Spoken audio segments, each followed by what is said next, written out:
ladies and gentlemen, it's been 3 games without a win. But don't fear, because we are back to cover it all. 2 games to cover today. 2 very big games indeed. One that probably, spells the end for a Champions League run.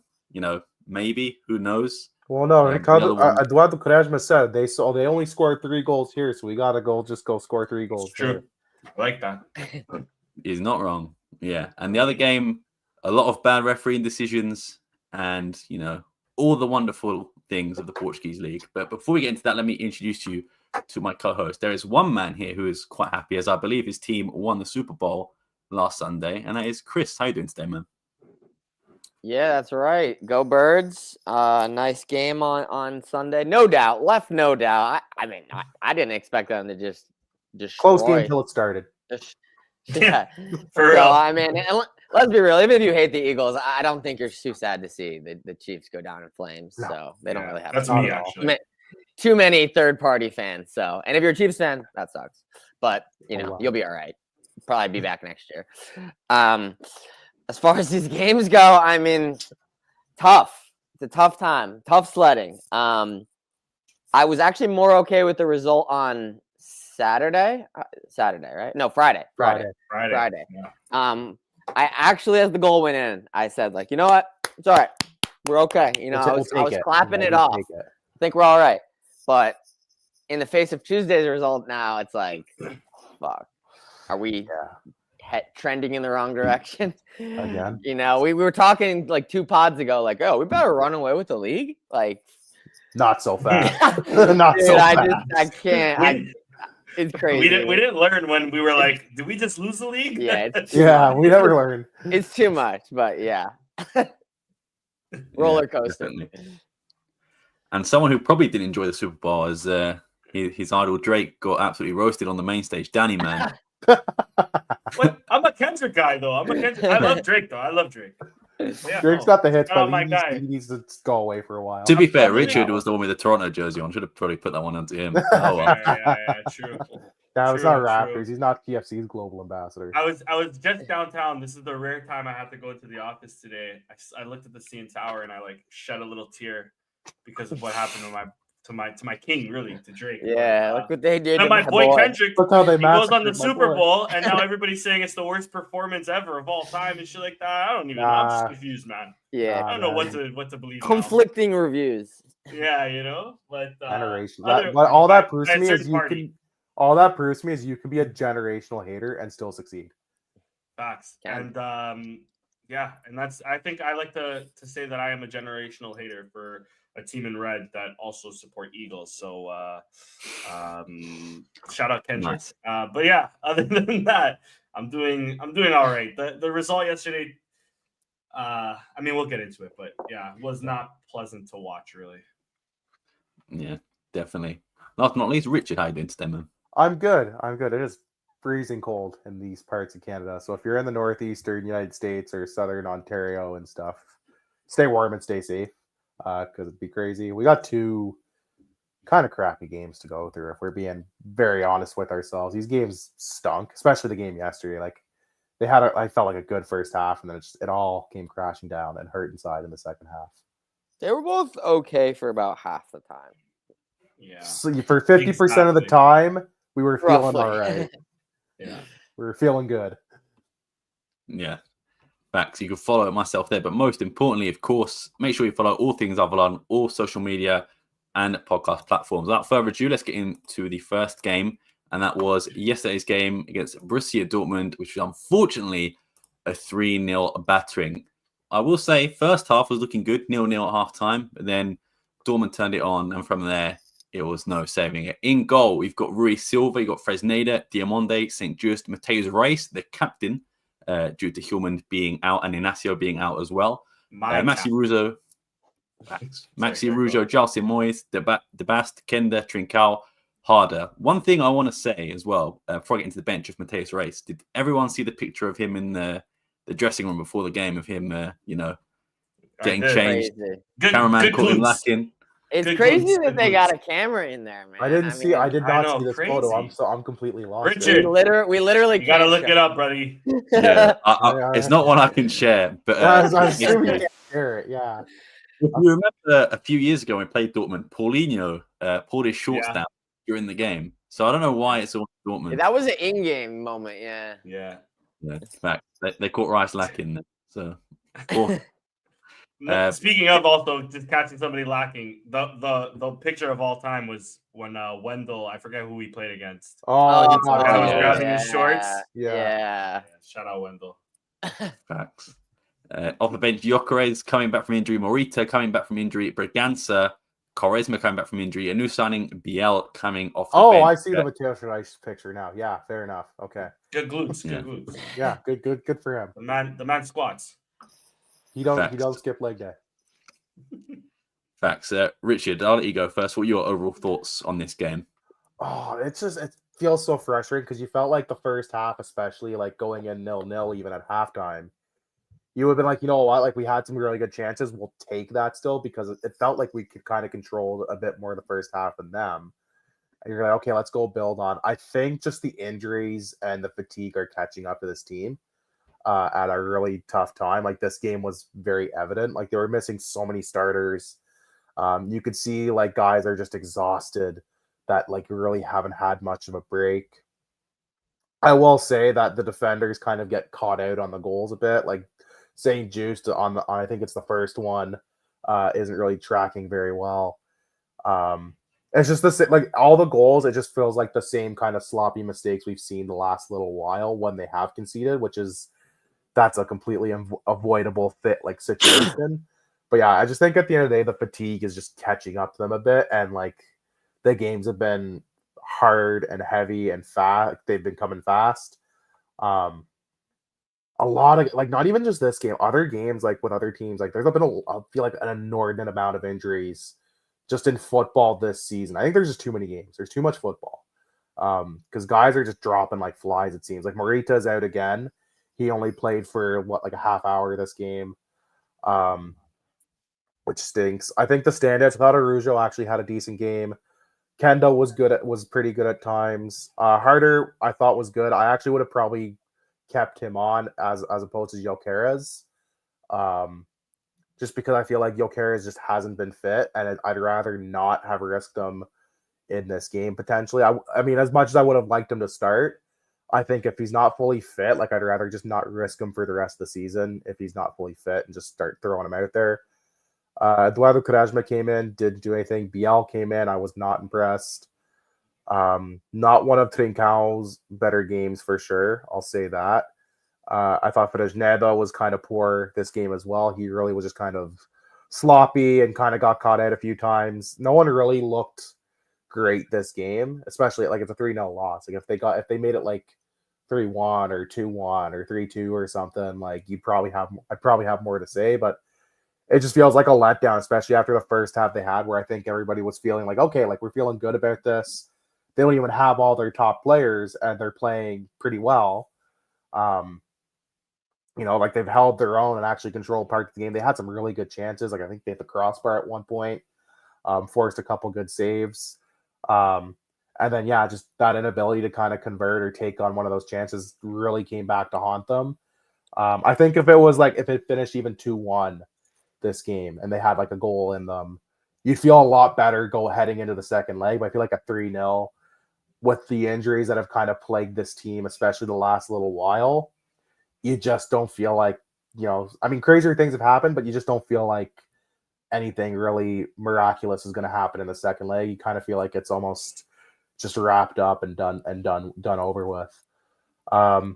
That's really, it sucks because I feel like, again, this is a season where we're going to kind of sit there and wonder, what if we didn't have 8 million injuries? What if Amorim doesn't just up and leave? Like I think we're going to look back more at Europe and be like, what could have been, rather than domestically. Because yeah, it just feels like this was a chance. This was a season for them with a team that's been built to make a run, and just luck has not been on their side through coaching changes and instability, and then just injuries piling up at the worst possible time for them. I mean, hopefully that's the case, that we're looking at Europe like what could have been and not domestically. That's what I'm hoping to. I'm still confident domestically that they will. Me too. probably too. do okay. They kind of got through the hellacious parts of their schedule until like the end of the season now. Yeah. Like their hardest games now are going to be like Braga at home, Benfica away, like on the second. Every last game's week a of the hard game, in season. my opinion. Every game's a hard game. I Because think now teams are you're fighting on for not paper. relegation, Europe. No, for sure. So- But I think you're on paper games where you're like, oh Yeah. crap, like that's gonna be a massacre game. Like that's gonna be a war zone game. The worst of it's kind of over, and they have like what should be for them are an okay manageable portion of the schedule coming up. Especially if they do end up going out of Europe. Like it will, as much as it sucks, it does at least afford them some time to get a little bit of extra rest and recuperation in between games. Which is not very good. But yeah, I really would like to have made a run in Champions League this year because we have like no European heritage. Let's be honest with ourselves as a fan base. Like it'd be nice to have made a run here and do something. And I felt like if you had asked us this question, especially like after the start we had in the Champions League, a lot of people, even outsiders, were like, man, like this team could be like an Ajax in 2019 where they could just do something kind of crazy and maybe go to the semis or, upset someone in the quarters or the round of 16 or something. And now it's like 3 months later, it's like a total. This is also the worst Dortmund team in the last like 10 years. Yeah. This isn't a great Dortmund team. Like this is like I think that's what's so I disappointing. mean, they're fine, but Dortmund, even at their they're worst, decent. is still a decent team. Yeah. I don't want they to have good take players. that away from them. There's still good players on that team for sure.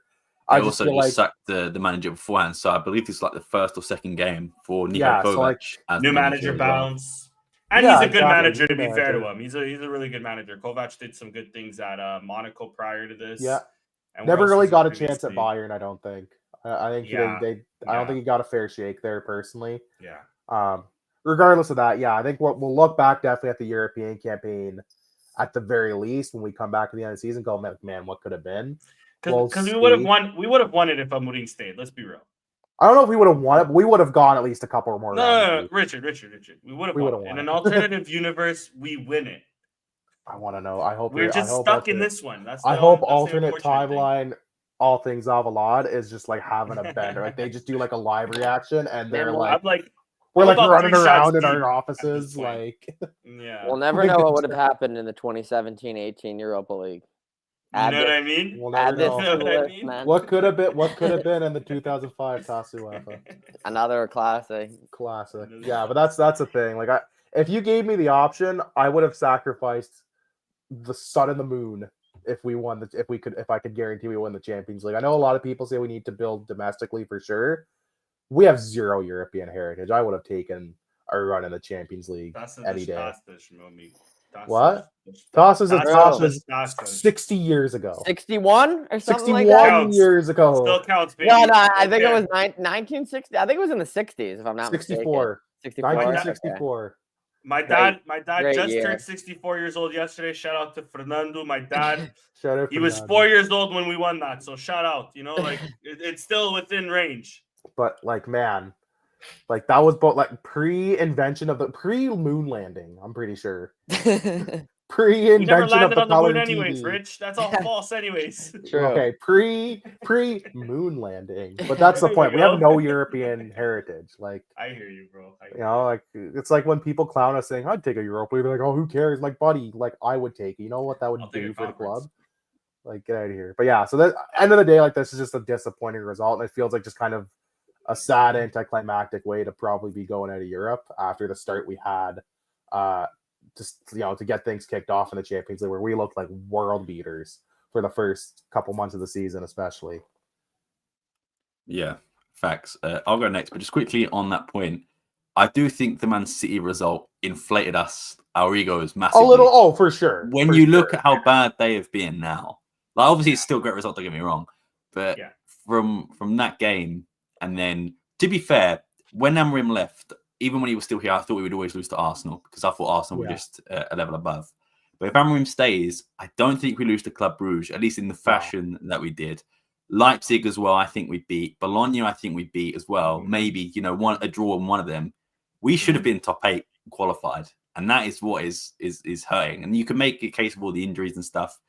But like, for example, Pedro Gonçalves, if Ruben Amorim doesn't leave, I don't think he plays him against Braga. I think he gives him the rest that he needs to recover. And then like, other injuries like Quaresma, getting killed against Club Brugge, his head nearly coming off. Yeah. There is a lot of stuff that's happened. But regardless, this game, I mentioned it earlier, in the first half, we were incredible. I thought we were all over them. We had quite a few shots at goal. None of them really troubled the keeper, apart from Conrad Harder's one, where Kobel did like a volleyball save just with his arm out, just like completely saves it like that, which was nice. Even like João Simões got shot off on target. Maxi Rouge hits the bar. We were all over them. Kind of felt like the Lille game. Yeah, that's what I was going to say. It felt exactly like that. And then they come up for the second half, and it's just a completely different Sporting. They are almost disinterested, and people will say fatigue, that I agree. Yeah, it's going to be fatigue and injuries and stuff, but they just seem so disconnected with everything. Even like St. Just, who hasn't played in the last 3 games, you mentioned it earlier, Rich, that goal, Rui Silva doesn't cover himself in glory, but St. Just watches Guirassy just jump. He just watches him, and then, there's not much Rui Silva can do when he's that far up his line. And to be fair, it's a very good header as well. That is a very good finish. Great ball on both of those goals too. The first. Great balls, like, great header. But yeah, it's lazy defending that ultimately cost them. But it's in that move alone. You got João Simões giving the ball away, which I don't blame him too much because he tries to at least do something. Mateus Reis fails to cover the cross there, and then so it's just a calamity of errors there. You could probably put 4 or 5 different players down for that goal alone, and then even the last goal or the second goal, I can't remember. Fresneda is there, and St. Just is at left back instead of being in the box. It's like, where are centre backs going? There's just no defensive structure in this team in the second half. Compared to the first round, I didn't really feel like Dortmund had a single sniff on goal. From what I can remember, I didn't feel very threatened by them, in the first half. And then the last goal as well. It makes sense now that Morita's injured and that the news come out. But on that last goal, he does not track back well at all. He pretty much is jogging back for that goal. And Maxi Rouge was unlucky there, sort of a 2v1 situation. But I just feel like they could have done something. Morita could have done something. Now that he's injured, okay, makes sense. But yeah, it was just a really poor game, and it was really disappointing because of how well we played in the first half. If we played, bad for the whole game, you could sort of forgive it because those games happen. You come out and you're just not good. But to be that good and that dominant in the first half, to being on the back foot for the entire second half, we were pretty much, and we'll talk about it later. The Porto game almost exactly the same. We were very good in the first half, and it's something that. It's either a Rui Borges problem, or it's a fatigue problem, or it's a both. I really don't know. I think you can put it down more to fatigue, but then his substitutions don't make sense. Trincao has played, I think, 3,000 and something minutes this season, and he played another full 90. How about instead of taking Harder off, who was arguably our best forward, take Trincao off, play Harder behind Gyökeres, or play them both together and do that. Or bring off Trincao for Bragança and leave De Bast. Because I actually thought De Bast, in the first half especially, was fantastic. I thought it was probably one of his strongest defensive games in a Sporting shirt as well. Other guys, Maxi Rouge, you mentioned earlier, Mateus Reis for the first half as well was incredible. He was making runs. He was doing it all, defending, making runs, passing the ball. Just really good. His crosses were actually hitting the target.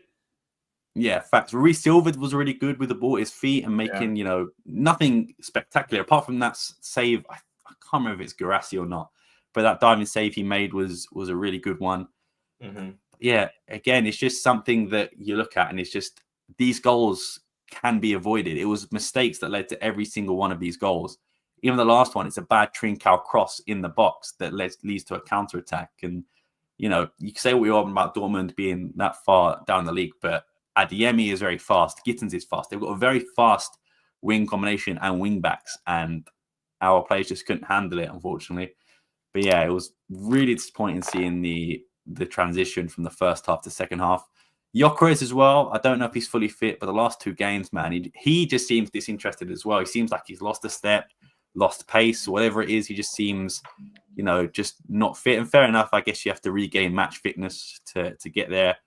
But even when Eduardo Quaresma came on, man, again, just someone who seemed so disinterested in what was going on. Just maybe he's thought, okay, the game is done. There's not much I can do coming in at right back. But again, he just didn't seem it. I'm not going to be too harsh on Biel because, what can you do at that scoreline, really? There was just no attacking threat from him, from Maxi in the second half, from anyone. So it was really disappointing. But yeah. Biel even got a rating, to be honest. Yeah. He did like 3 things that, to be fair. Yeah, I'm shocked he did enough to even generate a rating. That's true. Yeah. Yeah. But Danny, what were your overall thoughts on this game? Yeah, I think my rant is going to be more on like Rui Borges than the actual game itself, because you guys hit the nail right on the head. Let me pre-emphasize everything by saying, like, in this game, and sure, this is an excuse, but I think it's still important to mention it before I go in on the guy. We are missing Pot, who's probably, I think, the most important player we've had in these last 4 or 5 years. We are missing Nuno Santos, who, even if he's in and out of the squad and we're playing a new system, he plays some sort of role in this team. In this game, we're missing Inácio. Although I don't think St. Jude's played all that bad, we're a different team with Inácio, especially when we're playing in a back four. We're missing Hulman, who, if it's not for the suspension, I think he probably has similar or in and around the same amount of minutes that Trincão has. If I'm not mistaken, it's something. It's low-key good that he got suspended, so he gets natural rest. So he can get some rest, exactly. Yeah. Because on top of that, Morita and Gyökeres are coming off the bench. A lot of people are talking about Gyökeres, but Morita wasn't that great either. But Agasa hasn't been great for a few games now too.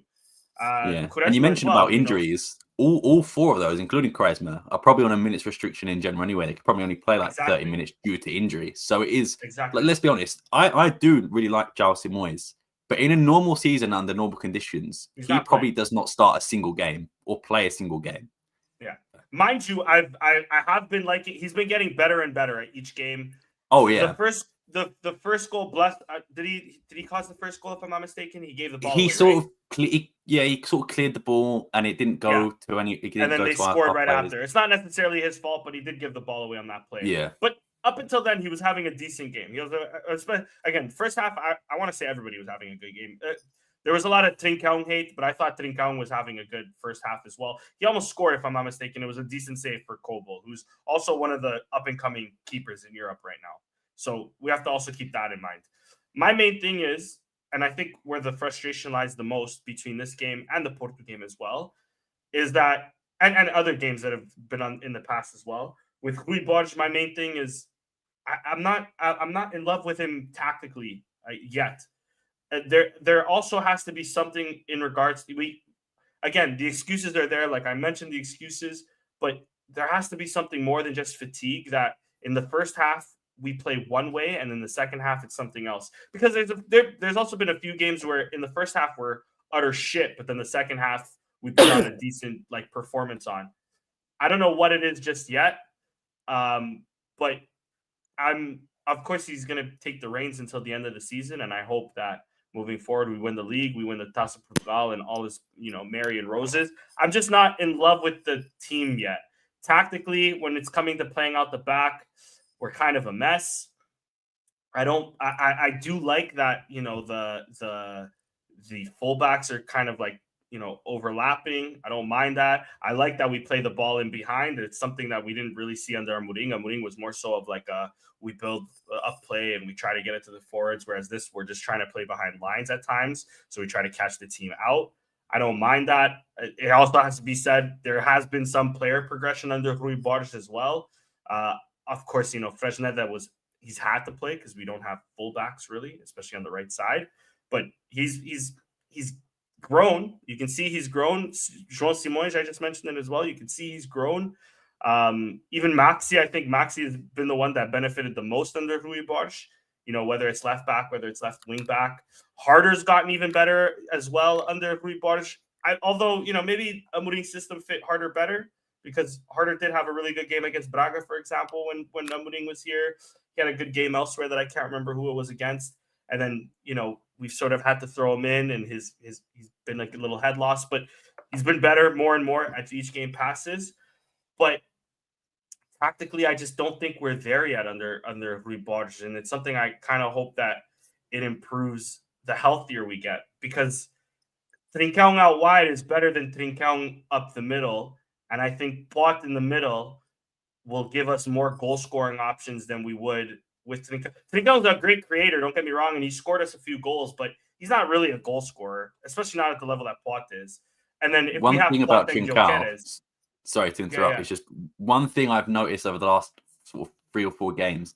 Every time we're on a counter attack or we're on going forward, he always just goes backwards. He will just do a step over and turn back, and I'm just like, no, like go for it. Go, like, and he's good at dribbling too. I don't understand why he's not trying to get at the guys more often either. Yeah, it's almost like Ricardo's Gallo syndrome. He's just like afraid to take on a guy sometimes. Yeah, but Ricardo's Gallo, there's a reason why he doesn't take on guys, to be fair. But with Trincão, I mean, I don't know. Maybe it's the area. That's the only other thing I can think of, because I've seen him try to dribble his way out of situations, but I think he's more out wide when he tries to do that rather than centrally. Or maybe it is fatigue as well. He's just like, I'm too tired to do this. But then that's why I'm like, Rui Borges, I know your options are limited, but there's still things you could do, like bringing on Gyökeres and playing harder at the same time, or bringing up Trincão for Briganza or leaving the best on. Like, bringing on Biel sooner. If fatigue is a thing, why are, even on the games that we're winning, why are we bringing on only 3, 4 subs, 2 subs at times? Use your full use their bench, use the kids if you have to. He wasn't afraid to use Alfonso Moreira the other day. Yeah. Why wasn't he in the fix sooner, right? Another thing has to go towards the direction of the club. I understand we weren't prepared or we weren't expecting to replace Amorim with during the middle of the season, especially with a guy who's not playing the system. I think that's the main reason why we got João Pereira in. But something had to have been done for us to get another right back, because I like Quaresma as much as you guys do. But Quaresma, he's been playing wide center back for the last for basically the entirety of his career. Whether he was at Hoffenheim, whether he was under Amorim, he's been playing wide center back. Kind of close to fullback, but it's not quite. It's not the same. He's done a job at there a few times, sure, 100%. He is also injury prone. He plays very little, but he's been injured a lot. He's adapting to a new position, and we should have had somebody in to have as a right back option, even if it's for the future or if it's a veteran presence right now. I understand we didn't sell these Gayu, but something should have been done in that aspect, in my opinion, at least. And another thing as well, I mean, it's again on Rui Borges. I'm not going to try to take away anything from him as a leader. I think he's been what we needed right now, especially after the João Pereira disaster. He's been a bit of a calming, stable voice. 100%. Sure. And I think if we had gotten him after Rui Amorim left, I think we would have been in a much better shape, especially in the league. I think we still would have won the games that João Pereira lost because of how well of a leader he is. It's just tactically, I'm not in love with him yet. And for us to just up and abandon that 3 in the back system middle of the season, and I don't want to be looking at our rivals and who knows what's going to happen there. Maybe it's going to be bad. But for a team that has been in the Mexican market, we've bought in the Mexican market, we've sold in the Mexican market, for our rivals to get the Argentinian Amorim, a guy who, it's not the same system, but it's a very similar system, especially structurally. For them to get him, for us to be kind of clueless. I'm not going to act like I knew the guy. I didn't, but I'm not a sporting director. And we should have had something. All I'm saying is we should have been to be fair, Sporting probably didn't have a sporting director. Yeah, either. We barely had a sporting director if reports that's true too, to be fair. For like 2-3 months anyways. Or longer. Yeah. I want to find, before really criticizing Rui Borges, because I still am in love with the man himself, and I still think he can bring us places. The short term, more than system, more than anything, I need him to play a good brand of football for more than 45 minutes. If it's 55, I'll take it as a win. But us dominating the first half and then shitting the bed in the second half, I don't mind that we're hard to score against, to be fair, as well. Like, other than, okay, this game was 3-0, a bit of an exaggeration, but other than this game, other than the Guimarães game, you know, if we're losing or if we're drawing 1-1 or we're losing 1-0 or we're losing on penalties, we're also winning 1-0 a lot of the times. You know, we're tough to score against. We're tough to break down for the most part. So I don't mind that as well. That's a good starting point. But we need to do something about us starting off really well, not getting a goal, because at the end of the day, this is Sporting. I've seen this I've seen this my whole life supporting this team, really, us not being able to score chances. But we need to do something where if it's 55 minutes, fuck it, it's 55 minutes. We go into a second half or whatever, or at some point they need to play more than 10 minutes. They need to play more than one still. half of football, basically. Because that's what it feels like some games. 100%. It's almost like each half, whether they start off strong and then taper off, or they start off not looking good, but they get stronger as the game goes. They just need to play a more complete game of football at the end of the day. I think that's if that happens when our players come back and fully fit and in rhythm, cool. You can blame it on the team fatigue. You can blame it on an injury crisis, etc. If that happens when Pot's back in, when Gyökeres is fully fit and stuff like that, then my worry and my fear is that questions are going to start being asked that are kind of already being asked, but it's not really I think a fair. I think it's not really the time for it yet. Exactly. I get the frustration from us Sporting fans, but let's leave it at frustration and not necessarily at anger just yet. You know what I mean? Yeah, let's not put the cart before the horse. Let's not kill Trincão after one bad game when he's been decent for us over these last 5 games. Yeah, he's been good. He's just bro's exhausted. Guys, you could tell this game. Guys are tired, and they need like an international break or something. Can't come soon enough. I never thought I'd say that. Yeah, I was about to say bring on March. Need a break, like a week. The problem is not do anything. Roberto Martinez is probably going to call up our whole fucking squad after this. Would the be one time he calls Trincão. One time, yeah, exactly. This would be the one time he does it when we're like, actually, could you because they're playing for a trophy, so he won't. Kenda's probably actually last thing. Let me just continue. Kenda's been our best player. This 17-year-old kid has been our best player of these last 3 games. And if Roberto Martinez, hopefully he doesn't. Oh, listen, Roberto, if you're listening, keep him on the bench. Don't even call him up, please. Because call him up. Don't waste his time. If he doesn't call him up, he's going to U21 and he's playing for sure. Call him up, leave him on the bench, let him rest.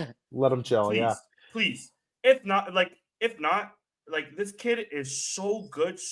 He can start for the national team right now. Yeah. Ahead of Bernardo. I like Bernardo a lot, but Bernardo's not playing anything right now. This Kenda kid, if he keeps this up, if he has the right mentality, this kid's going to the very top. I don't care how small he is, how he's physical and he's tiny. It's crazy to see.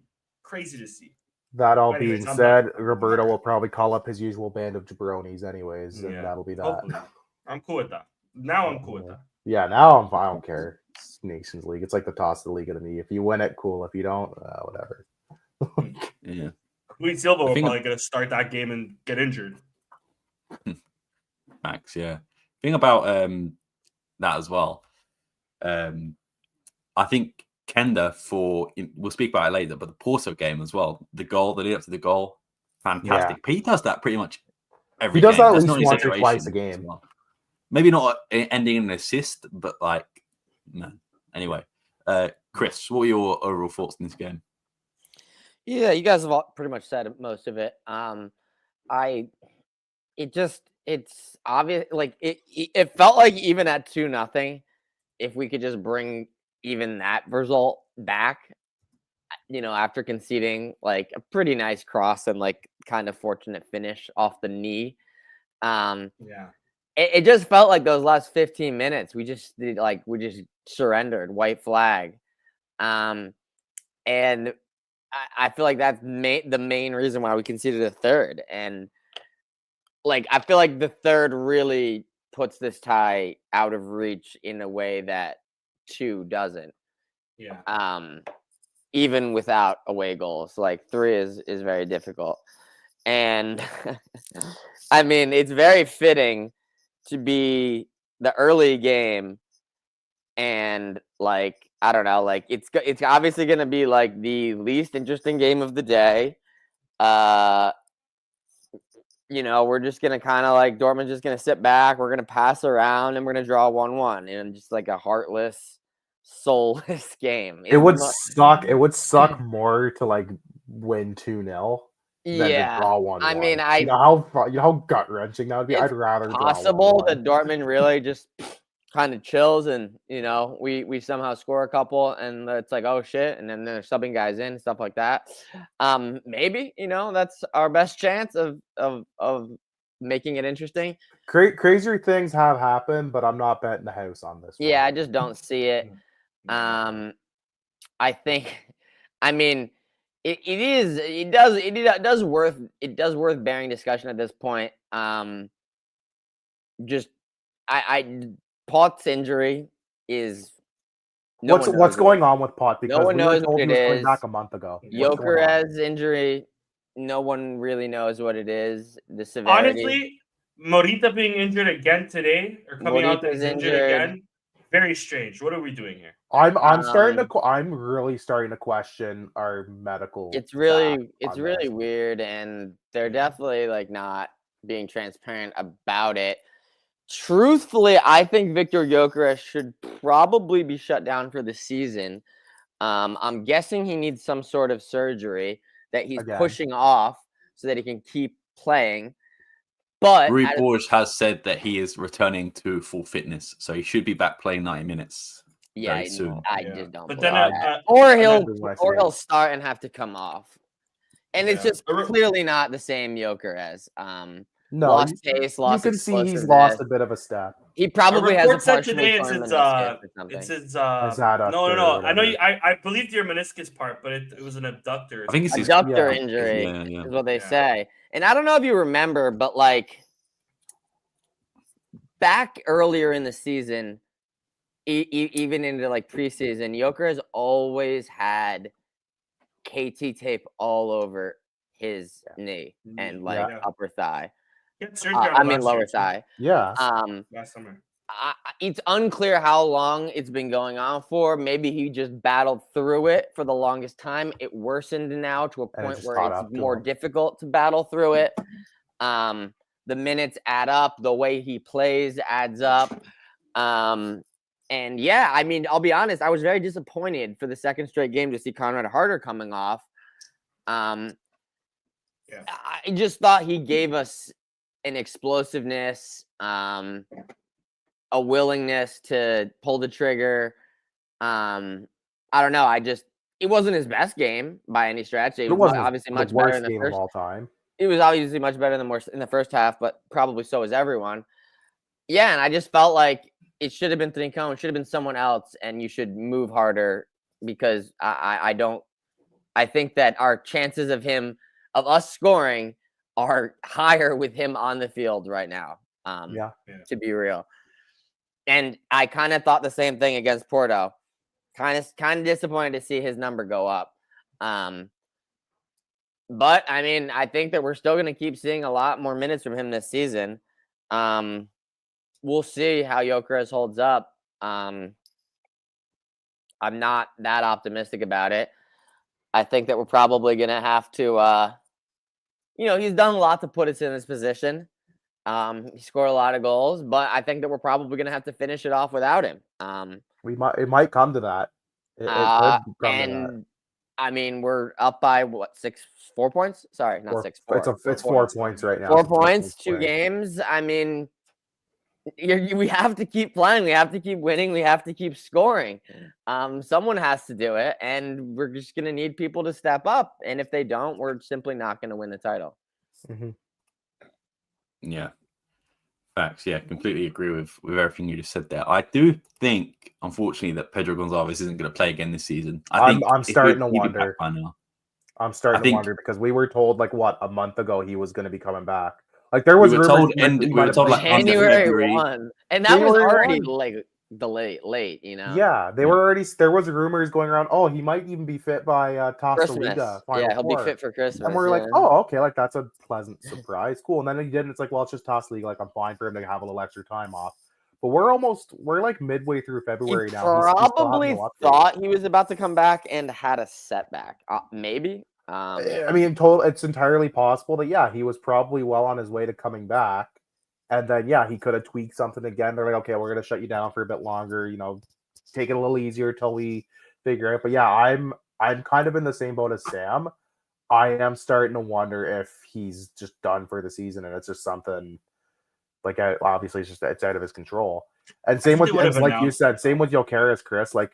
They're saying he's coming back to full fitness, but I'm like, you know what? Like, I just watched him 24 hours ago, and the man's not fully fit. No. He got I- outpaced by Emre Can. I don't think That the was situation is bad. going to be Easy drastically peasy, different Emre in Can. another 48 hours. No. Maybe I'm wrong, but I don't see that. I think for me, if I'm Sporting and you don't have to necessarily shut him down for the season, which would be great, but maybe it's just, hey, we're not going to play you for like another week or two. 2 weeks, Like, 3, or it's just for your own, like, you're exhausted and it shows. You just need to recover. Conrad Harder's there. I agree with you, Chris. I think Conrad Harder's been better. And it does feel like we've got an explosiveness on the pitch with him. I think just for your own, like, if you're playing long con, I don't think you need to play Jokeres the next couple games. Just for probably for his own well-being physically, and just as a team, it's like, look, I'd rather just give you the rest instead of blowing your knee up in one of these random midseason games, and then when it potentially comes down to crunch time at the end of the season, we've not got you. Like, I don't mind him sitting out against an Aruca or somebody. Aruca, Dortmund, Avs, you'll be sent to Portugal. Yeah, like, I'm fine with him not playing against Aruca or fucking Avs. Okay, like, that's fine. I hope that we can get the job done without him. Yeah, you would hope. Yeah. Oh, you would think. That's You would think so. I think, especially with Potts being out, like, I know the want is you got to have your best team on paper all the time, but, like, man, you can probably realistically get away with not having him for at least a couple games and probably letting him just recuperate, get some rest, and then he's going to come back more refreshed than had you rushed him back, and then it continues to be this touch and go where he's not playing a full 90. I'd rather him play a full 90 in 2 weeks than have to play 50 for a week or 30 for another week or two. Like, I'd rather him take the week or two off. I'm cool with him playing 50 if it means he's regaining form back. If it's just him still injured, trying to regain form back sort of thing, then rest him 100%. Yeah. 100%. I think he should play on Saturday for 50 minutes, but not play against Dortmund. Shut him down against Dortmund. I think Dortmund exactly. probably rotate. There's no point against Dortmund. But I also think this is a conspiracy theory coming here, but I don't think Jokeres is as injured as you guys think, only because I think his agent is going to tell him, if there is any chance you're getting injured in the summer, you're not playing. He's leaving in the summer regardless, right? But if he's injured, a lot of teams are going to be like, whoa, like, they're going to be put a off lot of injuries this season.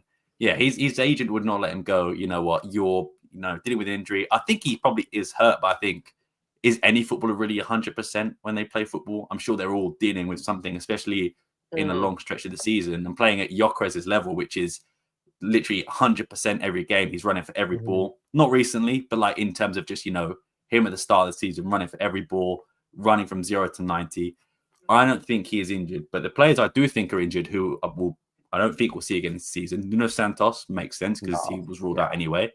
Pedro Gonçalves and Morita, because Morita has been back for a game and then is injured the next, and back for a game and injured the next. Find out what's wrong with him. I'm starting to question our medical staff. But why are you clearing guys if they're not 100% to play? Well, Richard, Augusto Inacio got sued for saying something similar. Yeah, but you know what? Maybe my guy was fucking onto something, because why is this does not represent the Strompcast. Yeah, I was gonna say. But why is it that every other game it's like, well, this guy's injured again? Like, don't clear the guy if he's not okay to play. Like, that's just basic common sense. Our president is a doctor. What do you know, man? Well, Dr. V needs to sort some shit out and get on the case, because this is getting ridiculous. I'm sorry.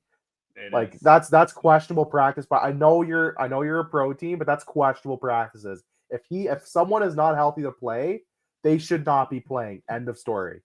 Yeah. Let me quick thing on Jokeres, and then let's move on. I wonder how much of it also has to do with us still playing him because we also want to sell him for something like decent. Because every time I go on Twitter, I see English accounts, not Portuguese accounts. Portuguese accounts are stupid, though.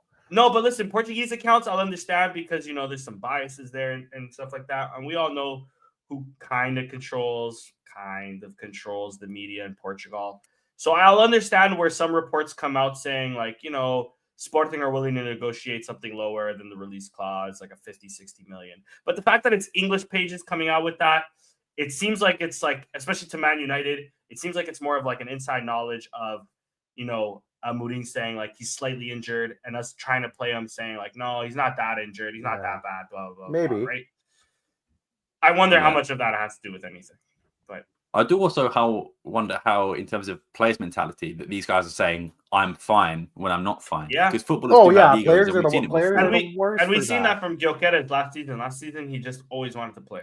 And even when Pedro it was the Gonzalez 90th against minute, Braga was the same. He knew he was injured. They need He to played start 20 hooking minutes. They need to start hooking But dudes up to lie detectors at this with point. him, with Pot especially, it was because it was Mourinho's last game. But on the Gyökeres point especially, it's like we seen him after like we're us winning 3-0, him still sprinting after balls. Whereas now it's like we're needing a goal and we don't see that same level of enthusiasm there. So I'm not, I still think there's something there, but I also think there's something on our side where we still want to, still get back that investment, because for Sporting 20 million is a lot.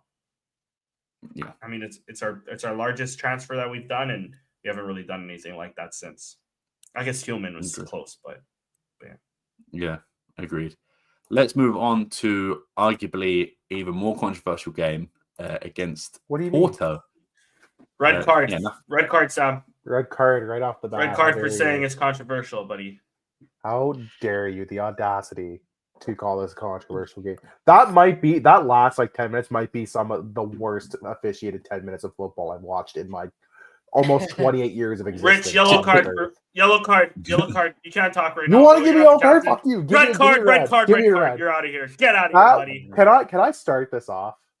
Get out of here, buddy. Yeah, let me just read the lineup quickly, and then I'll pass it over. So 1-1 in goal, Rui Silva, Fresneda with a goal, Diamonde with a red card, Inacio, Maxi Arujo, Hillman, Braganza, João Simões, who come off injured in the first 30 minutes, Kenda with the assist, Trincao, Harder off the bench, Debast, Morita, Gyökeres. Mateus Reis on the pitch for about 5 minutes, gets a yellow and red combo straight away. Real life grandpa Simpson. And how does he get rewarded? Captaincy the next game. I love it. I love that. That's good. That's true Sporting right there.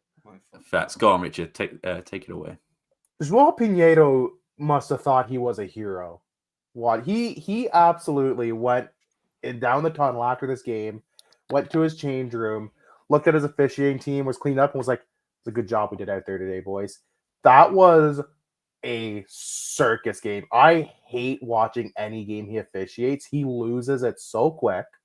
I think the double standard of Porto players running up and crowding the referee at every turn and getting just a talking to and nothing, but a Sporting player looks at him the wrong way. Now, I don't know what was said at the end of the day, obviously, and gets a yellow and then a red is ridiculous. The red card on Diomande was just one of the funniest red cards I think I've ever seen. That was pure comedy. You have, I don't even remember who the Porto player was, just grabbing his shirt like Materazzi in the World Cup final in 2006. And so, pushing and shoving back and forth. Porto guys fully instigating the whole friggin' sequence. Diomande decides to get in his face a bit. Porto guy blatantly dives, and João Pinheiro, in full view of this, decides, you know what? Diomande, you're out of here, pal. Red card. That was one of the worst red cards I've ever seen. He was so stupid. It is so frustrating when they come to the dugout and they have João Pinheiro as a ref, because he does this every game. He loses the fucking plot. To Danny's point earlier, this felt like a game of two halves. I'm going to get into the actual game now because we have other causes to talk about. Ripped off for a penalty in the first half, I thought, for sure. Just dude is grabbing at Gyökeres again, and I feel like last year he probably gets that call, and this year he's not been getting those calls. Just brutal. We come out 1-0 ahead. It's wonderful work by Kenda. I feel like he does something like that almost every game. Doesn't always result in a goal like one of you guys said, but it almost always results in like a decent scoring chance. Shout out to Fresneda for burying that. Does take a bit of a deflection on the way in, but it's a rocket of a shot. Like, it's hitting the target and probably going in regardless. So good for him. I thought Arujo had a really good game. I thought Braganza and Hillman were great this game as well. Harder was a bit of a letdown this game, but it is what it is. Mateus Reis with his 5-minute cameo because he looked at someone the wrong way, and you're not allowed to do that when João Pinheiro is reffing. Debast came in, he was fine. Morita was in, it was fine. You could feel the Porto goal coming. in the second half. It was just like a tale of two halves. They were all over us. They were the ones pushing. We had like maybe one chance or two chances in the second half to get a second one. And you feel like if they got a second one, this game would have been over. But we let them hang around. And we paid for it at the end. You could see the goal coming. It was, again, completely avoidable. They leave the guy open at the back post completely. No one's tracking him. Easy 1-2 to go in, pop into the net. Rui Silva can't do anything about it, which sucks. This just feels like such a lost opportunity game, and I think a lot of it deservingly gets overshadowed because it was an absolute ref show. And I'm sorry, when I go to a football game, when I go to a hockey game or whatever, I am not paying to watch the refs. I'm paying to watch the game. And this was an absolute ref show from João Pinheiro, and the fact that this just happens at least a couple times a season, and it's almost always him, is just getting infuriating to watch. He might be the worst ref in Portugal. I'm not just saying that because it affected my team. I feel like every game I watch that João Pinheiro refs is fucking atrocious and a waste of my time. Against Porto. Oh, if it's against Porto, it's a complete waste of your time. I think, but any game against João Pinheiro is the worst advertisement for football possible. It's awful viewing experience. Whether you're a fan of either team or as a neutral, it fucking sucks. And I hope he goes to super hell. I personally think he's one of the best refs in Portugal because I am going to drive to Toronto and fight Hear me out. It's mainly because he has an objective in mind, especially when it's Sporting or Porto Sporting in these cases. He has an objective in mind, and it always works. He gets a job done, is what you're saying. He gets the job done. He's there he gets paid for a service, and he provides that service. Provides a service. And we all know money gets exchanged for goods and services, especially in Portugal. I'm not saying he's a sex worker or anything, but every time he provides that service against us when it comes to Porto, it's like we get fucked. So, I don't know, man. Pardon my French. Facts. Chris, what were your raw thoughts on this game? Yeah, I truly can't believe that they didn't call the pen. They didn't review it. I can't believe he didn't review the red card. And just which pen, by the way? Just the first one. The first one. The second one, I think you can almost forgive I can a little. kind of get why he doesn't call the second one more so, but the first one. This one is. Yeah, I really can't believe he didn't call that one. Because I think if he calls it, he's stuck. There's not enough there to overturn it.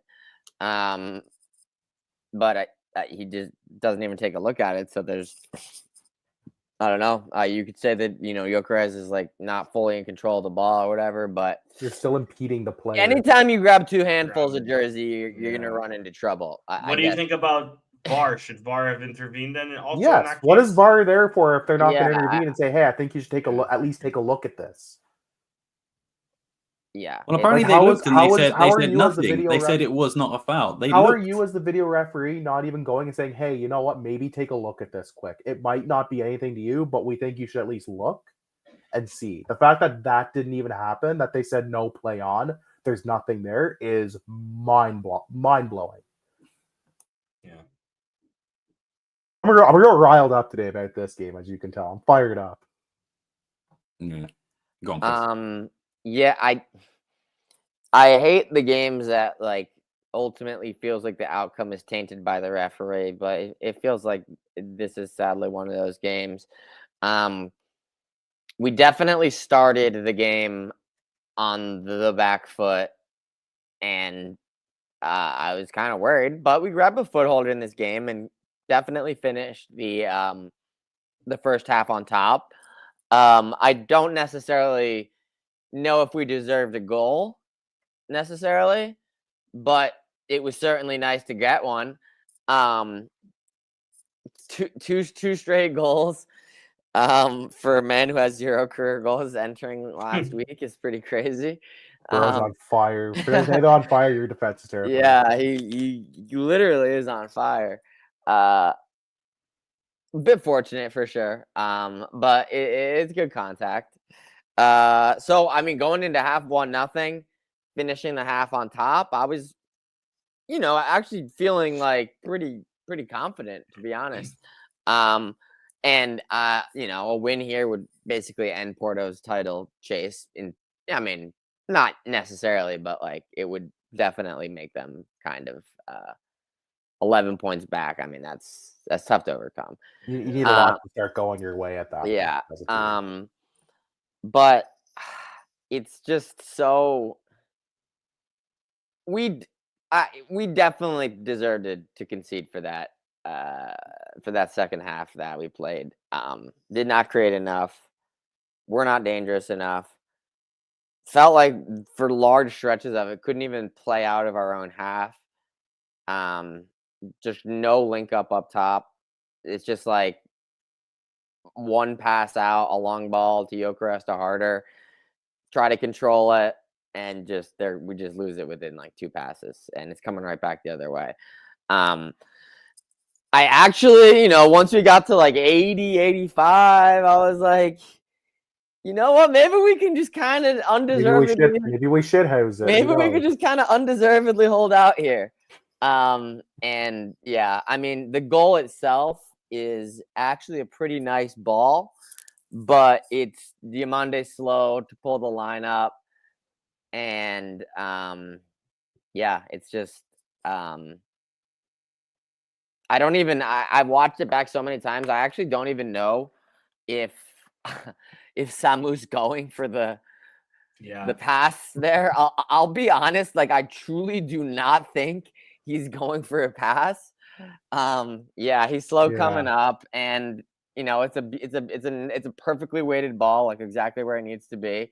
And I think Samu's trying to finish, just scuffs it across. But it happens to go across to his guy who's wide open, who stayed behind the ball.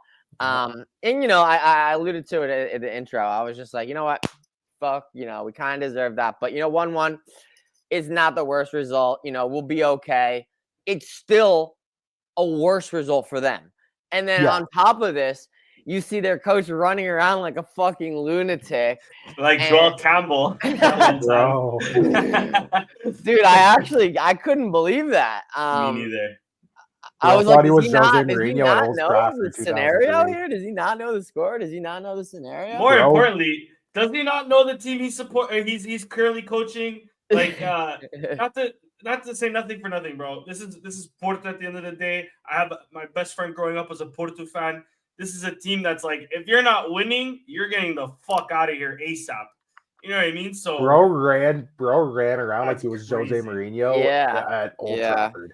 I mean, like sometimes you see it like an 18-year-old will score, it's 2-0, and he'll score and he'll do like a knee slide because like he forgets, It's like it should be like, okay, no, Sally, grab the ball back to midfield.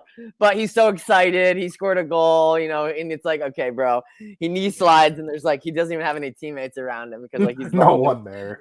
So I genuinely don't know, but it's like, bro, you've been a manager for years. I mean, it's kind of I find it hard to believe that you like forgot this situation. Yeah, I mean, so to see that they were thrilled with that, it's like, okay, I mean, I've been there before, right? I've been thrilled with a shitty result like that before. To keep us 8 points, like he kept it at 8, we're still alive. I have been there so many times. So it is kind of funny to see that that's where they're at, I suppose. Yeah. But yeah, he should watch it with that. Especially with how the previous manager got ran out of town. I mean, he's gonna get a little bit of rope for sure. But it's a tough team to turn around, especially with the hand he's been dealt so far this season. I mean, and he's had 3 games at this point now. I mean, some of them been good, some of them been bad, right? I mean, I wouldn't say that he's like turned him around for sure in any way. He might, but for now, it's still kind of up in the air, I would say. And yeah, it's unfortunate that we weren't able to take 3 points home here, but at the same time, we probably didn't deserve them. And yeah, I guess it should be noted. I up until like the 65th minute, I actually thought Luis Silva was like the GOAT. We thought he's the He's truth coming off his right here. line. He's cleaning everything up. He's playing well with his feet. He's making saves. He's coming out. And like there was at least 2 times when he came out to punch the ball. Israel like might come for them, would not But get he them. wouldn't. Yeah. Would not get them, especially one in the later stages of the game. He might have even already conceded, or no, we didn't concede because it was a goal just was prior. late. I think I know which one you're talking about. Like he comes and like really barely gets there, but it's like there's no way that Israel would have punched it. Yeah. So I do think he had a good game, but again, it's just like I don't know. But it's even against Dortmund. He has certainly upgraded our goalkeeping situation for sure. He will get into trouble eventually. Oh yeah, coming off his line the way he does, but I mean, I think the risk is probably worth the reward for the cleanup that he does. You know, I agree. Yeah. Facts. I'll go next quickly on that Anselmi point. What annoyed me about him celebrating like that is that Porto have won 1 game this calendar year against Maccabi Tel Aviv in the Europa League. Drew to Rio Ave, drew to Santa Clara, obviously drew to us. Lost to Olympiacos, lost to Gil Vicente, lost to Nacional. Like, what are you celebrating? That's almost remarkable. That's correct. That's one of the worst runs of Porto I can remember in a long time. Tomorrow's against Roma. Like Roma's not great, but I don't know. They're not pushovers either. They're no slouch. Yeah. Like, and Sunday Firenze away from home as well. You never know what happens there. But like, it does show like how far Porto has fallen from how they were a few years ago to celebrating that. And I understand, like Chris said, it's like you get the emotion, get the best of you sometimes. Fair enough.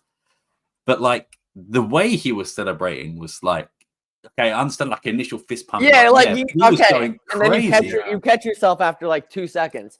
But bro, he kept going for like 30 seconds. Like 30 seconds that clip was, bro. I even tweeted it, bro. I never thought I'd ever see the great Porto ever at home against Sporting celebrate like that a tie. Unless it's like to keep the gap at 8. To keep the gap at 8. That's crazy. But let me also say, Sam, I don't know if you're gonna make this point.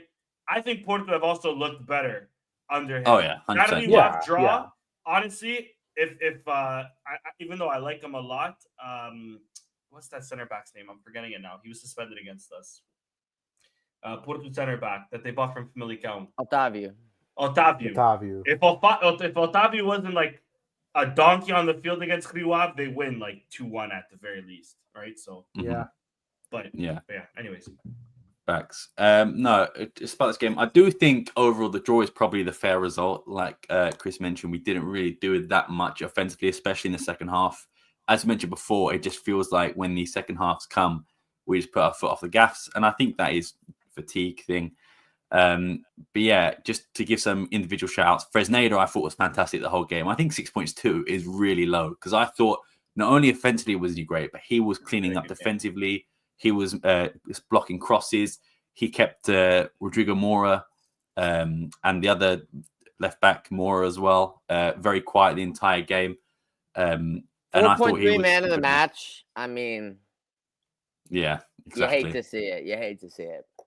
Yeah, I felt very sorry for Justin Moyes. I even thought for the first 15 minutes he was playing really well as well until he gets that knee injury and he tries to shake it off and then just can't.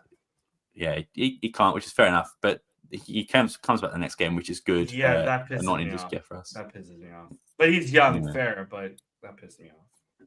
Yeah, which means the Bast comes in a bit earlier, but I thought the Bast held it down pretty well as well. I didn't think he did anything too badly this game.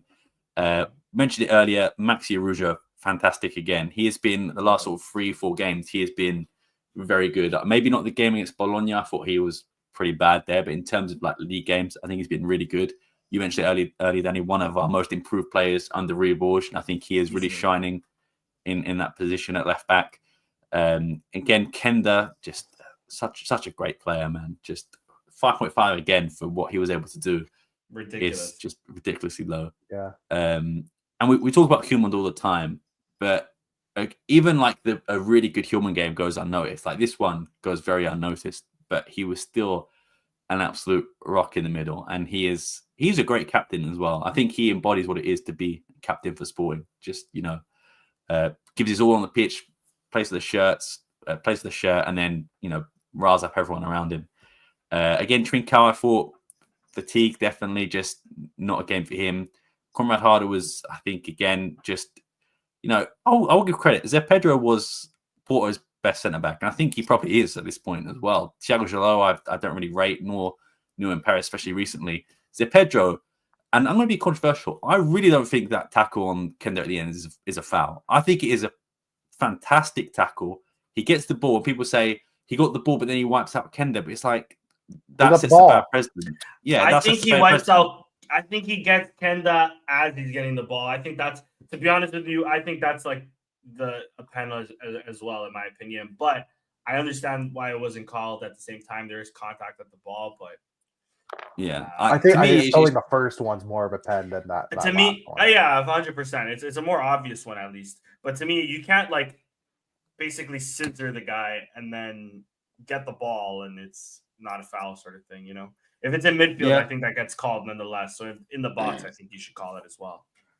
I mean, it makes sense, but then for, like I said, the present of it, he gets the ball and he does follow through fair enough. Yeah. And it isn't. I remember a few years ago, I think it was Marcano got sent off against Benfica when I can't remember who was running through, but he like sticks his leg up as he's running past. Now that is 100% a red card because he deliberately stops him getting the ball.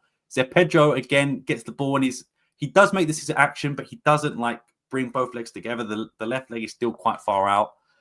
Also on that point, though, so when he wins the ball, it's not like he wins the ball and the ball goes out of play. There's still space for Kenda to try to get to the ball as well, right? It's like the slightest of touches. So as Kenda maybe tries to get to the ball, for him to wipe him out, again, I think it could be called either way. I think if João Pinheiro calls that on the field, I think VAR, there's no way that they can overturn it.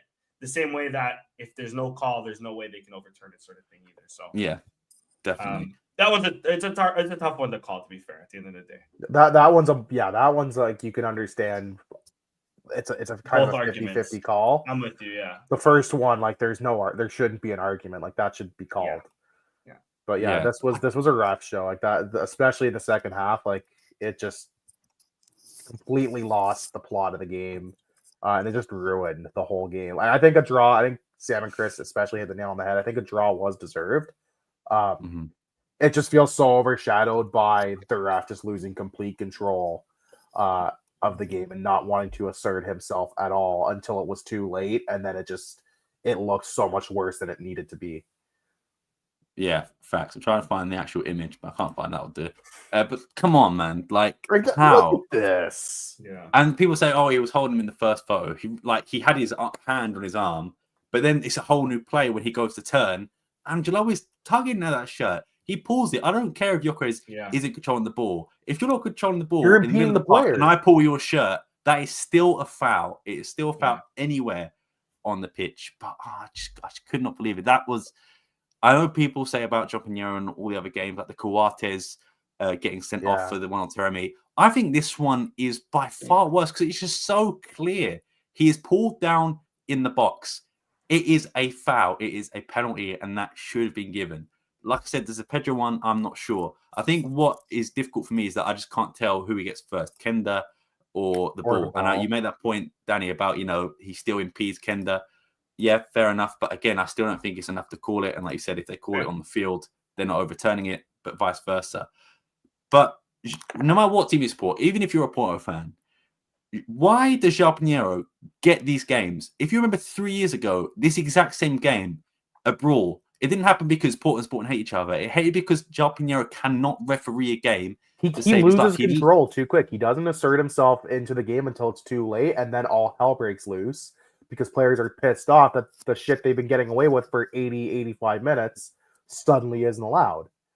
And he sets a horrible precedent for the first 90% of the game. And it's infuriating to watch him try to ref a game. Exactly. But it's always this fixture. How does he keep getting appointed to this fixture specifically? There are so many other refs that could do this game.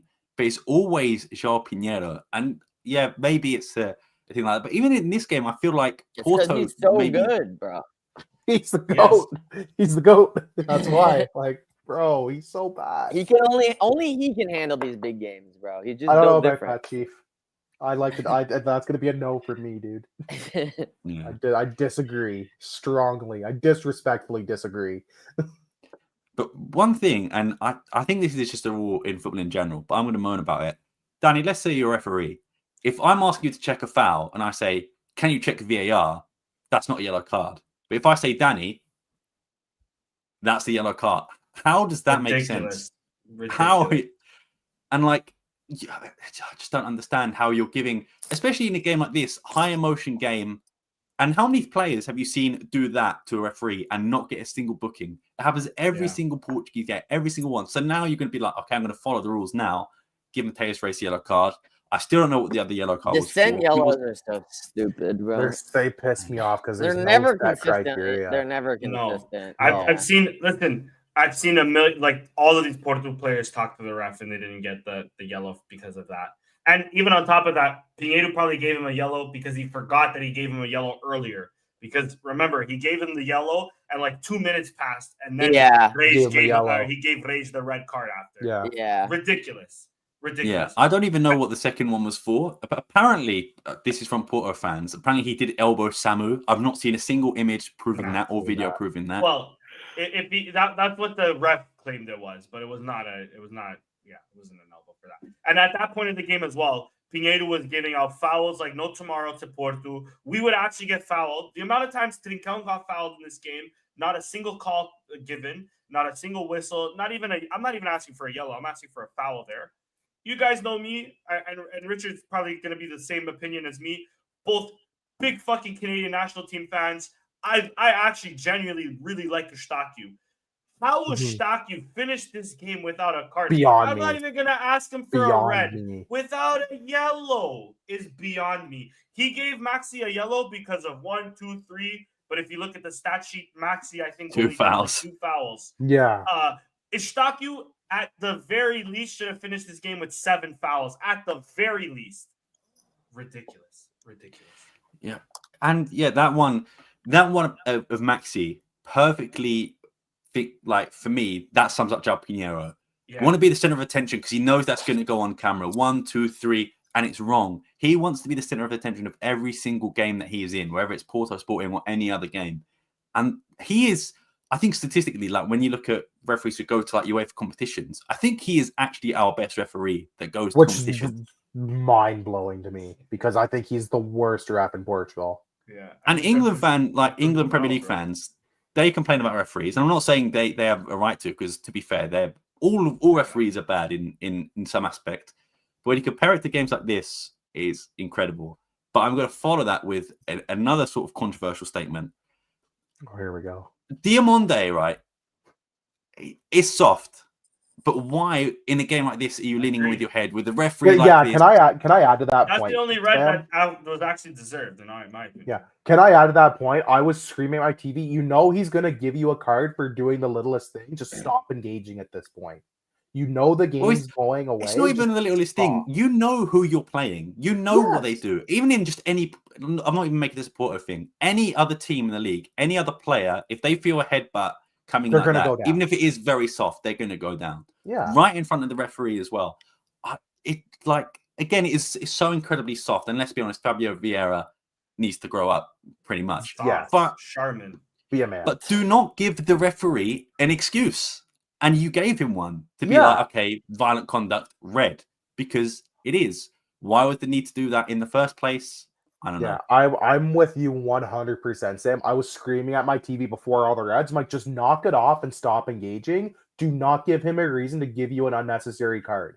Because you know he likes to be the center of attention. Just stop engaging and let them be the instigators. I understand you got to stand up for yourself sometimes, but you know what's going to happen. Use some semblance of common sense in that situation and know that the slightest little thing is probably going to get you at least a talking to or a card. Knock it off. And they couldn't hold their heads. As much as I hated João Pinheiro for this game, they did get, you were right, Sam, they did give him a reason. And that was that was also infuriating. What annoyed me more, because it was Diamande, was that it was his fault for the second goal. It is. I'm gonna post it again. That is. Look how far the Bast is in front of him. He's not even a little bit behind the line. He is so far behind the line. And then if he's in line with the Bast, Samu is offside, and he was late to it, and that is the reason. And then to get a red card for doing that, if you see the tweet there, he has the potential to be one of the best in the world, but he keeps making mistakes. Especially this season, he makes so many mistakes like this. That I know he's still young, but these shouldn't be happening in games like this. In games like this as well, if you can excuse it maybe if you lose concentration against a lower league team, but in a game like this. And in games against Arsenal, where he lost his head in the first 5 minutes, getting a yellow card straight away, he keeps doing it, and I just don't understand it. Yeah. He's also the first to complain, if you notice, too. Like any little thing, basis. If he'll have the ball sort of thing, he's the first to be like, "Oh, why isn't anybody there?" He's the first one to complain when something goes wrong on a goal. But it's like, bro, you're the one at fault. Like you're the one who screwed up. You're the one who. Let me quickly on Strompcast since we're Danny, here. take it away. And I'm done. And I'm done after this. But let me just also say shout out to Strompcast because he gave us 2 reds with like 2 minutes to go. We finally took the corner and he blew the whistle. Oh yeah, I knew that was gonna happen. Like they're gonna as soon as that ball leaves the pit. Should have at least been 2 more minutes to play, but respect, legend. I'm not gonna lie. I thought we were gonna score that, and I was so excited. I turned to my dad, my godfather, my grandfather. I'm like, it would be so funny if they just scored off this corner anyway. If Coates was still here, man. That's what I said. I said, man, where's Coates when you need him? Wait. Hold on. If Diamante was still there, maybe we'd have a chance, bro. But fuck. I literally, Sam, you read my mind. I literally said, man, this would be a great time to have Coates on the corner kick. I'm like, he's probably just going to blow the whistle on this as soon as it leaves the ground. But like, it'd be so funny if they scored. Yeah, but no, you guys hit it all on the head there. I don't really have much else to add, but Moxie, I thought he played great this game. I thought he's been great the last few games. I think like you guys said, the draw is fair because of how deep we sat, especially in the second half. The first half, it was a bit more of a contested game. I won't say we dominated. We dominated certain spells, but so did they. They hit the bar in the first half too, as well, has to be said. But second half, we played like a little team. But the only disappointing there is we play like a little team, but in the 93rd minute, Gyökeres has a shot on goal. Bro, if we're gonna shithouse it, bro, go to the corner flag. We might not. He gets a good chance off there, but I agree with that. They might still score at the end of the day because the ball might still get turned over. But at the same time, you're not giving them the ball because then they go up the field again. It's not. I feel like it hasn't been spoken about enough. The foul that they got to bring the ball into that box there wasn't great. wasn't really a foul there in my opinion. But it is what it is. Gyökeres needs to have a bit more head up here. At the same time, I get it. If it's 2-0 in the 93rd minute, the game is literally done. But shithouse it. If we're gonna shithouse a win, shithouse it properly. Go to the corner flag. Use your muscle. Win the foul. Like Bro, he does get a good shot off. Like it's a good scoring chance. But yeah, I'm with you, Danny. He sauced the defender as it was, So yeah, I think he could have wasted a few more seconds, maybe. Yeah, I'm not gonna lie, boys. I kind of think it's my fault because I had a picture it's your of fault. Thiago. Listen, I had a picture of Thiago Jallo in a Sporting jersey ready because I felt an own goal was coming. Oh, you! But literally, as I got it from Google, he scored the offside goal or whatever it was that happened. So I deleted it right away. I threw my phone away. I'm like, listen, no more bad juju for me. Bad like, no juju here. But it ended up happening later on, so fair enough. But yeah, I mean, listen, 6 points, 4 points to Benfica. It's the same shit. So a draw away from home to Porto. I think I seen a stat going around Twitter. We've only won 4 times in the last 50 years or some shit like that. At the Dragão and the Estádio dos Antas. We've not won, I think, in 15 years or something like that. Or 15, maybe not 50, but 15. No, we won once in 2016, so almost 10 years. Was that in the league? We won once with Mourinho as well. Match. Yeah, we won once when like Slimani or somebody went sicko mode one of the games. Yeah, we also drew a lot of games under. We drawn a lot. Yeah, that is 9 years ago. That was a long time. I feel like 9 years ago. Which goes back to the point that we made earlier on Selmy celebrating like that. Like, but anyways, Fazzer relax on. Yeah, Fazzer relax, major relax. But yeah, it was I'll take the point. Against the rival, I'll take a point any day of the week. We just need to beat the teams we need to beat now. Yeah, no, there. But yeah, just a stupid game, and man, I hate using referees as an excuse, and I don't think they were. To be fair, the result is fair without Pinheiro. With Pinheiro, like it's just overshadowed. He doesn't really affect the result. Maybe the penalty, okay, fair enough. But in terms of like the entire 90 minutes, then it's just like, we could have done better regardless. But yeah, again, it's just a power trip. That's who he is. That's what he does. He loves it. And he loves on top of everything, he affects this weekend's results now because Matheus Reis, as we've seen, at least in the first half, he played a decent game against Dortmund. He's out now, and he's fresh. So we'll have to play Maxi again on left back. Yeah. Diamante's out, so now it's going to be Inacio and St. Just. Yeah. Well, Inacio didn't even play last game, so he might not even be ready. Oh, he didn't play, yeah. But I think it was because of suspension, if I'm not mistaken. Or am I wrong there? Was it? Oh, man. I think him and Hillman were suspended. I don't know. I could be wrong there, though. But, hey, man, hopefully they're both healthy. And inshallah, St. Just doesn't get hurt this game coming up because then who's going center back? Quaresma? Hang back four? Hangnail incoming back out four? for 2 months. Scary. I don't know, man. Maybe or the boss, I guess. Even the boss in the back four. Scary. I don't know. We're gonna have to put GM10 Media at center back pretty soon. Jesus Christ. Inshallah. Lord help us. Put Frank Wisdale before G, bro. Yeah. Facts. Shout out G. I'm just saying that because you look like a short king like myself. Yeah. Me too. We're all short kings here. Let me go to predictions because I got one right technically. I mean, I didn't get the score, but I got the result. You got the result technically. So you got a point. I got a point. We'll take those for a correct prediction of the game, which was a loss. Chris, I think, did well for the Porto game. I think Chris was one of the only ones who had a draw actually against Porto. I'm always 1-off, bro. 1-1 against Dortmund. I should have done that against Porto. I mean, yeah, I went. Yeah, he had a draw. Yeah, Chris goes for a draw, gets it there. No one else gets points. Goes to the top. Danny gets a point ahead of me still. Chris 44. Richard, we might as well crown you the winner at this point. No, because I've been kind of slack in the last little bit. Yeah, I forgot the last. Chris has made up. Chris has cut a couple points the last few weeks off me here and there. He's clawing away. I'm not willing. I'll wait until the end of March to start my victory, to start a victory lap, because he's had a couple good results and I've been slacking a little bit on the results. I'm not the best for him. Winning the league in March is still impressive, bro. It is. Thanks. Yeah. Before we go on to that other news and stuff, we'll have a look at the next games for Sporting as listed here by Gonzalo. So he marks them in difficulty. Green being easy enough, orange meh, medium, and then red very difficult. I agree with this. I think maybe there are some teams that I think will trip us up.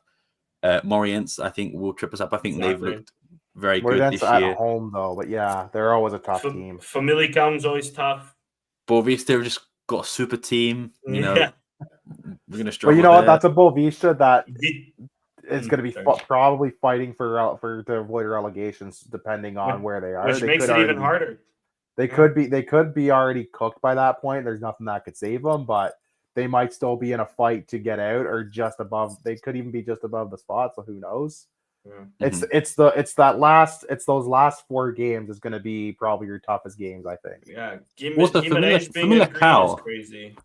I would ever be confident against them just for previous seasons. Even Casa Pia away from home, they gave Benfica a game, bro. Casa Pia is a tough game. Casa Pia is a tough game. They're a tough team. Yeah. Santa Clara away. Santa Clara's had a good season, especially on the island. If we get that, monsoon weather, it's Jover. Potentially, Santa Clara's played everybody really tough this season. Santa Clara's competing with Braga and Porto for European places because out of everything that we've just mentioned about Porto, tied on points with Braga, and Braga have been horrendous this season. Braga's been a letdown for me this season. I expected a bit more out of them. Guimarães, until the coaching change, looked really good. Which one, bro? There's been like 3 now. Well, Guimarães prior to the early coach leaving, but also on Braga, disappointing. tied on points with Porto. So what's Porto right now? Yeah. Oh, for sure. Shout out my boy Dave Pereira. Yeah, for They're sure. gonna I get think third Anselmi this year. celebrated that being on tied on points before. Huge celebrations from Anselmi. Absolutely. But ridiculous. speaking of next games, might as well put our predictions in for now, just so no one misses them. So we're all on level playing field. I'll go first. I think it's going to be 2-0. I think Gyökeres is going to start, so I'm going to go Gyökeres. He's also a very safe bet at this point. You know what? New signing BL score. Why not? Off the bench. Oh my Tired god. legs. I like that. Go on, Richard. I'll go. I don't want to copy you and say 2-0, but I was going to say 2-0 for this game. I'm sorry. I think it's going to be harder. The game or the scorer? Yes. Harder, and I'm just trying to think who's left, who's like fucking healthy. I think Trincao might probably sneak one, like a dirty one in. Okay. Nice. Chris? 1-0 win, Sporting. Goal scored by Harder. Fair. Nice. Danny?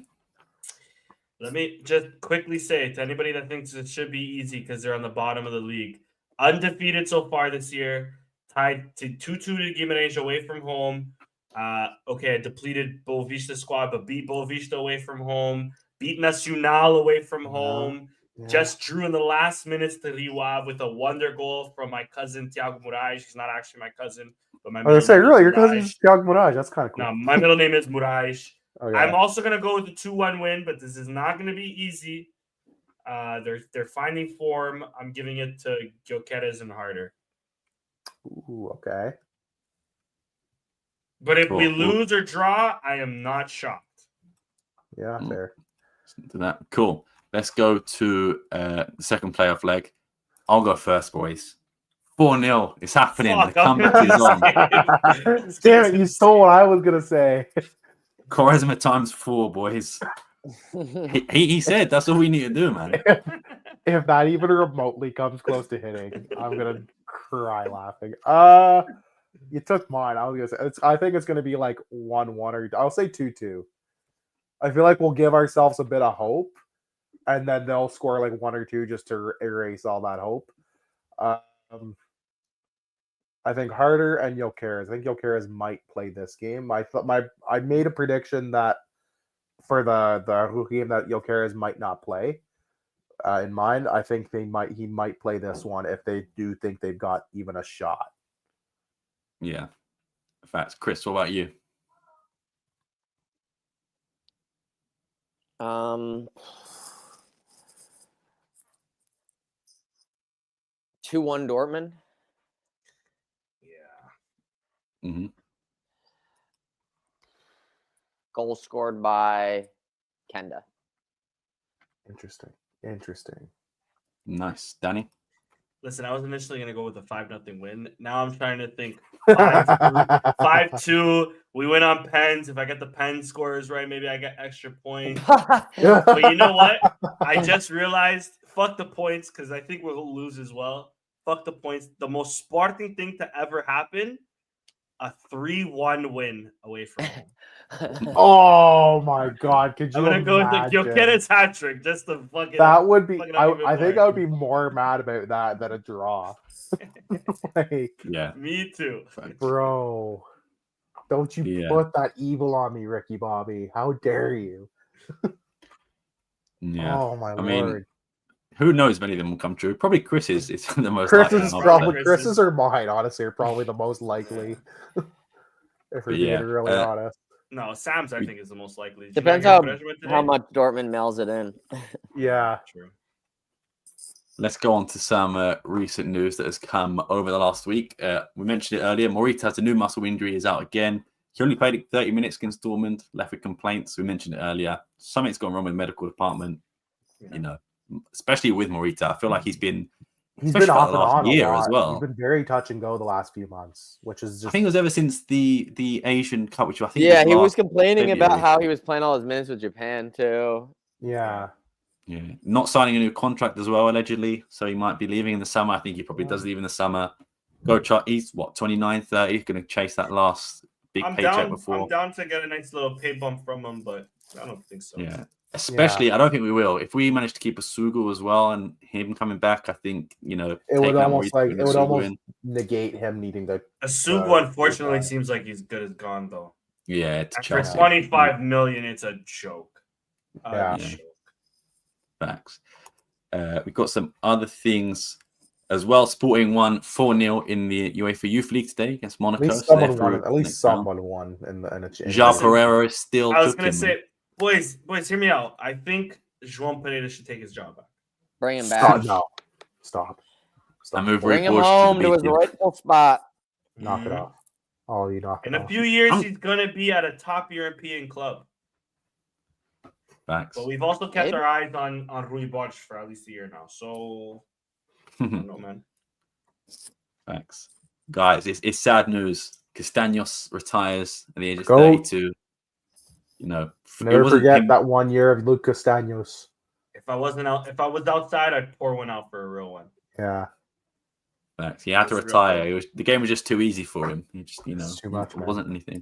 It's also crazy. I thought he was 32 years old when he signed to us, bro. Yeah. I was astounded by that. I thought he would have been like 40 by now. That's crazy. That's nuts.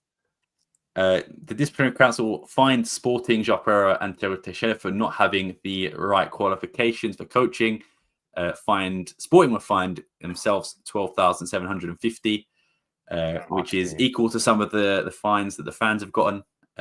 As someone pointed out, we know they held that banner against Bologna. Don't prejudice the club. How the tables turn. How the turntables. We've got a few. I can just scroll past the Mateus race picture. Wipe past that real quick before we get age restricted. Feel free to pause it though. I know I will. Pontello joins a Latvian first division club on loan from Sporting. I feel really bad for this guy because he was doing okay at Leisure apparently, and we just picked him up, and now he's just went to Cyprus for an after holiday. Have fun. Now he's in Latvia. Go chill in Latvia. Beautiful country, man. Hey, listen, he'll be back in Brazil in like 2 years. Yeah. Yeah, definitely. This is crazy. And I know we touched on it, but the amount of injuries we've had this season, St. Just, I mean, at this point isn't obvious, but like Pedro Alves, Marcus Edwards, Mateus Reis, Quaresma. The most surprising aspect of this is that St. Just isn't the one with the most days missed. But he is the second. He is the second. Yeah. And, and I'm sure someone else will probably get injured by that point as well. But, just crazy. That was before the game. We did a little loan report on the Twitter page, so go check out. You can see some high-performing loanees, such as Travassos and Asugo, and also see some non-performing loans like Sotiris, who is only played 531 minutes, or Rodrigo Ribeiro. I won't ruin the whole thread, but you can go through it if you wish. Kenda, I thought this was a really interesting stat. 2,536 minutes in his first professional season, only behind Trincao and Hjulmand and Gyökeres. Wow. But crazy. He's been our best player. Others. He has. He's probably been their best player this season. Manchester United still want Giovanni Kenda. I think that's going to be one we hear until the end of the season. I still don't think he'd go. I really don't know if he goes. I don't think. Is anyone going to pay the clause unless we let him go for lower than that, which we might do. Yeah, we might. We love doing that. I think if he has good agents by him, at the very least one more season, because he clearly needs to he needs to develop an end product. Assisting's not bad. It could get better, but still not bad. His finishing is. I can really see him like a Real Madrid in a few years. I could too. He's really good. Yeah, listen, I said this on Twitter. I'll say it on here really quick. I think he's been one of the most complete.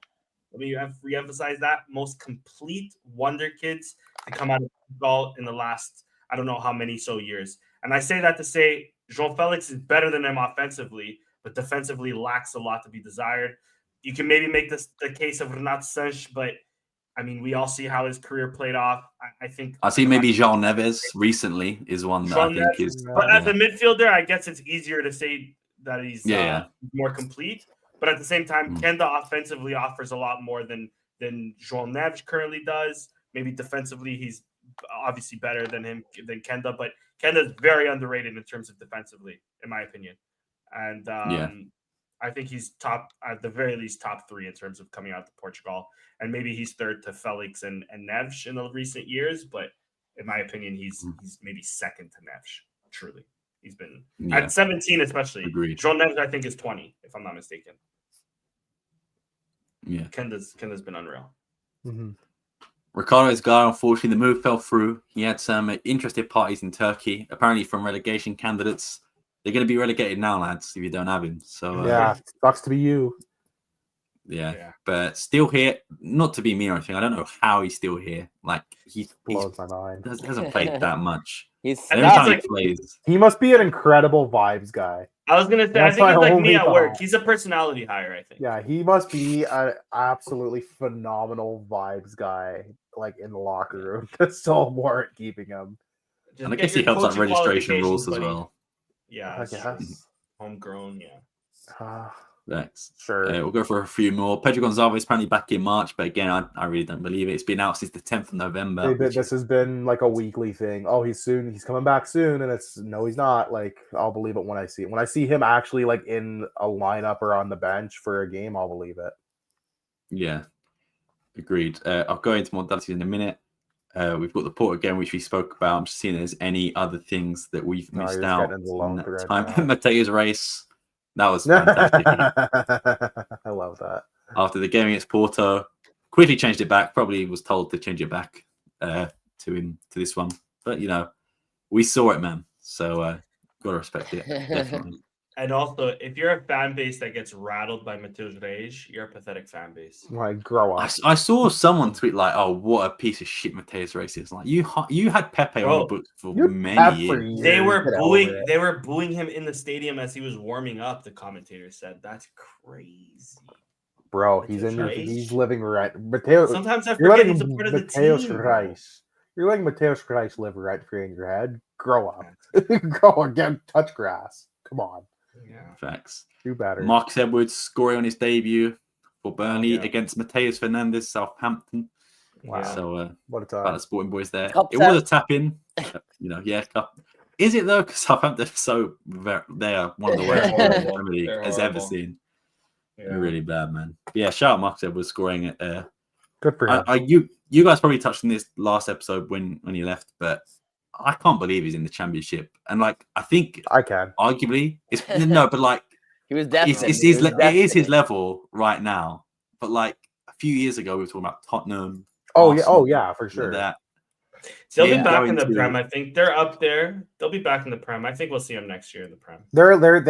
They've been kind of a perennial club. So yeah, my thing is we sold them for the same price that Benfica just sold that other Argentinian to Santos for, and that's ridiculous. Yeah, well, yeah, Rolla, whatever his name is. But and then it's I think that how public it was that Edwards got exiled from the team didn't help his market value either. Yeah, you've got to make a choice. You either expel him and everyone knows, or you keep him there and just hope someone. We spoke on it last week, and that was kind of what we all kind of.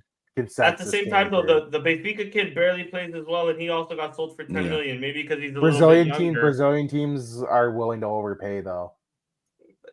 So are English teams for English talent? There's a special tax on that, man. You think that English tax? I think Marcus Edwards burned his English tax though the last year. If we're being honest, he's Marcus Eduardo. Marcus Eduardo. Yeah, I don't think there's anything else. So, Chris, if you want to rattle off some modalities stuff. The women lost this past weekend on a late winner, the Torriense. So Benfica expanded the lead back to 6. So yeah, that's not great. Hockey won today. Trying to think other results. B team won. B team won. Started out the promotion round with a win. João Pereira just can't be stopped. The train just keeps on Bring him chugging. back, boys. I think basketball won, but I don't particularly remember their game. I'll be honest. That's okay. Handball still World Cup break, but they'll be back this weekend. And yeah, I mean that's really it. Yeah, that's really it that I can think of. I don't know if. I'll be honest. I didn't exactly know what this was. It was like some sort of like European Cup, but it wasn't. We missed out on the WSE Champions League this season. The tournament was called the WSE Cup. I have no idea what that even is. What is this? How you qualify for that? Why we're in it? They had a game for that at the weekend and they won. So that I is can the tell most you that. Pez sounding. But I'll be honest. I was like, I have no idea what that is, and I just didn't have the time. That sounds like something you play in like Pez Master League 2007. Like what? Yeah, WSE Cup, whatever that is. Well, sure, okay. Pez sounding nonsense Konami ever could have thought about, and that's crazy. Again, I don't know if you touched it last episode. I don't know if it was official last episode. The Legia Warsaw breaking the Polish league transfer record for Ruben Vinagre. That's 2.3 million. crazy. That's crazy that's only the record, but that's wild. And Vladan Kovacevic going to Legia on loan. Played his first game, I believe. They lost. So it's just basically the Europa League of hockey. Yeah, okay. Yeah. All right. I'm pretty sure Legia lost. I'm like 90% sure they lost in their you're gonna look silly if they Vladan in didn't. goal. At least we found a team to money launder too. Yeah. Well, you say that. We tried to call Vinagre back, apparently. If we got told no. They told us. That's what we told the IRS. Don't worry. Yeah. That's what we told the feds. Maybe it was just a ploy to try and get them to buy, and we were like, maybe, we want it back. So you have we're not done with them. Because like I do have the amount of injuries we've had. It's just like, you know what, you've been having well, yeah. I'd love to think that conversation with we want our boy back, and they just went, nope, not happening. Yeah, I think that's it. Unless you guys got anything to add. Not a thing from me. Gucci. Cool. We should probably be back next week, probably next Wednesday, when we've beaten Borussia Dortmund and qualified for the next round of the Champions League. Let's go. Yeah. Before we go off, make sure you follow the guys. Follow Chris there. You can follow Danny there.